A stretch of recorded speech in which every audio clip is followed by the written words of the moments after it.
Yo, what's up? Gonna be going over a trade I recently took on WIF. Had some good learnings after this one. So yeah, let's get into it.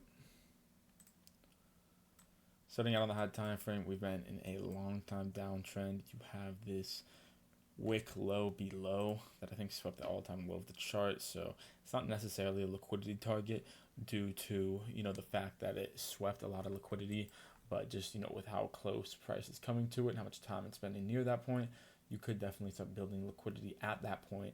Now that, the price is just chilling around this area, people could be putting their stop losses there, and, maybe in the future it does get taken out. So we're going to have to see what happens there, but, overall, contextual environment on high time frames that we're just in a downtrend where locally you can see that we came down and then we just started building lots of liquidity below. And you're coming up from the low, front running like this is equal lows right here. So you keep front running this liquidity, front run, and trade that we found.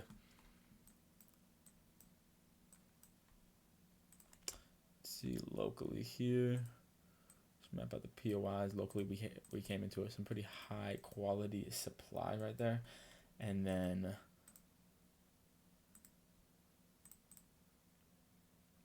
we were trending up from that low. Right, it looks like again we came into some supply here. Looks like the only supply really that was protecting price from coming all the way up to this high locally here. So there was liquidity above and liquidity below. You rejected off the only supply, pushed lower here. And I think the very important thing with this trade that I learned from is to do with the context. Oh, am I in replay mode? Oh, I'm in replay mode. I was wondering why the chart looked different than I remembered it. Okay, this is where the chart's currently at. But I did replay it to the trade. But for now, we're just going to leave the entire chart so we can see the aftermath.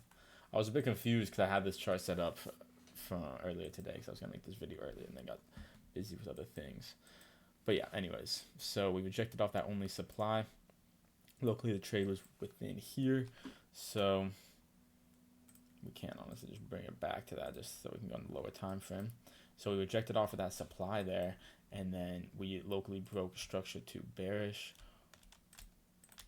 right here with nothing but liquidity now down to this low, and this low itself is an equal low, so it's a naked low there, some sort of a naked low, although it did sweep this local liquidity here, but it front ran this liquidity point, so nothing but liquidity down to that low. So there we go, and then we have this supply zone on the way down. We pushed lower, we SFP'd our market structure bullish right here. So we SFP'd the structure coming into some supply, leaving liquidity below, and this was the range. This trade ended up getting stopped out, as you can see. But yeah, locally here, this was the model that I took. It was a scalp, and it came up into the extreme supply, deviating at tap one. Pretty clean overall model development for the low time frame model it was. Nice aggressive break, good liquidity build up there. Volume area had, nice volume up there in the upper section where we broke below the POC and the volume area low. Zooming in a bit further here, the breakout structure we used was upon breaking this right here, where we got the aggressive break.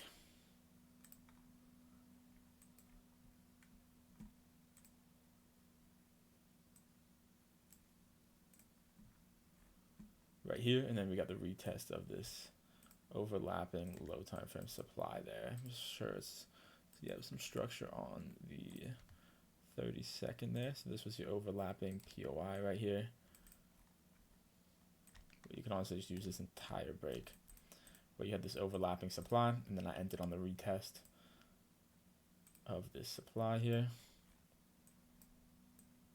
Bang, targeting that low for a 2.7. I don't know if I got filled exactly at it. I think I was in for like a 2.5-ish. Something around this is what I got filled around, about 2.5. So this was the trade here. Price ended up going in my favor for a little bit prior to expanding higher. So the one main thing I learned here is, the context on the individual pair is decent. We have good liquidity below. We're tapping into supply. We're in an overall bearish environment.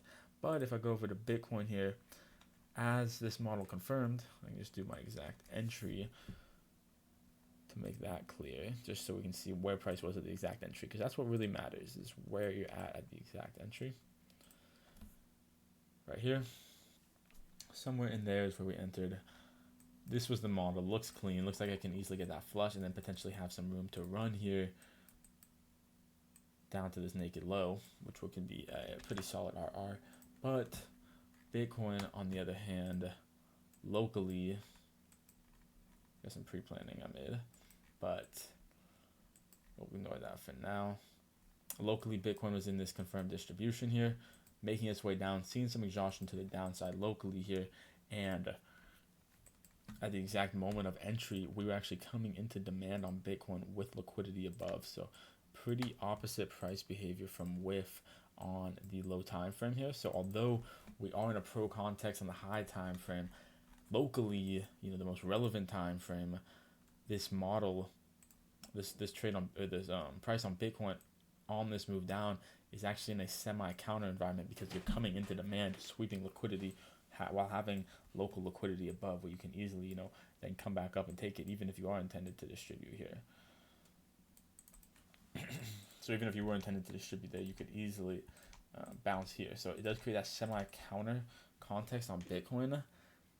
And with, technically, you do have that liquidity below, but you are somewhat at the bottom of this pivot, where you just got the expansion down, and you haven't had any exhaustion up from this low. So you're kind of at the bottom of that pivot, which also creates a semi-counter environment on WIF. Although there is, other pros to the context. Locally here, just looking at the local, the last couple pivots, we had a move down and a move up for the range start, and then we have the entry. So this was the last pivot. I can put the vertical lines on the chart here.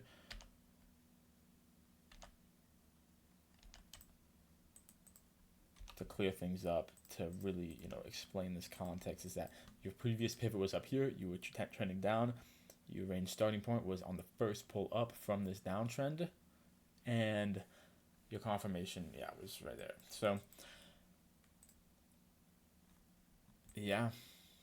it was semi-counter, which creates a C context, although on the higher time frame, Bitcoin was in a pro context, and WIF was also looking more bearish with reasons to come lower. So, on the higher time frame, context was somewhat in your favor. So, this trade maybe could have, just in the, it's a lower chance, but it could have had that potential to go down there.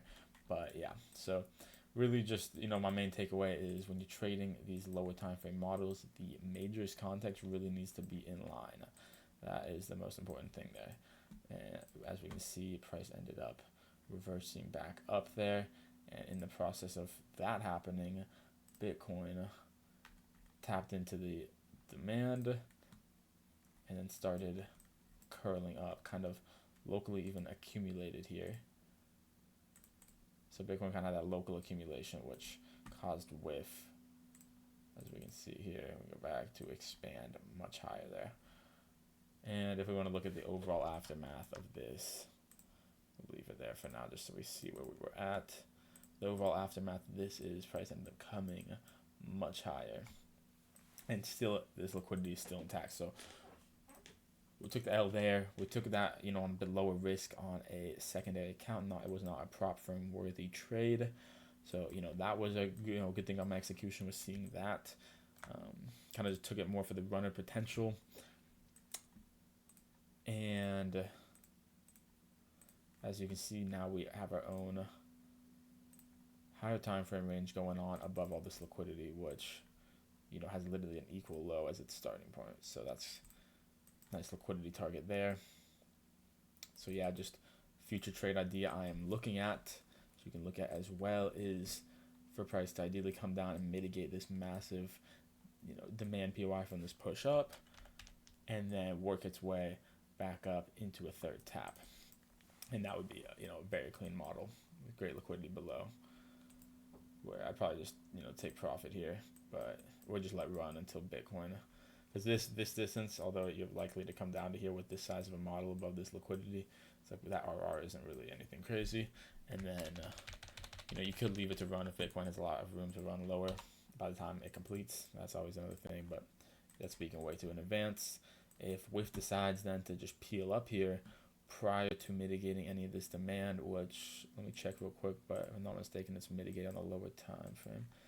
Yes, so it's a bit mitigated on the lower time frame, and technically we did mitigate the true inefficiency here. So that was actually the true inefficiency there.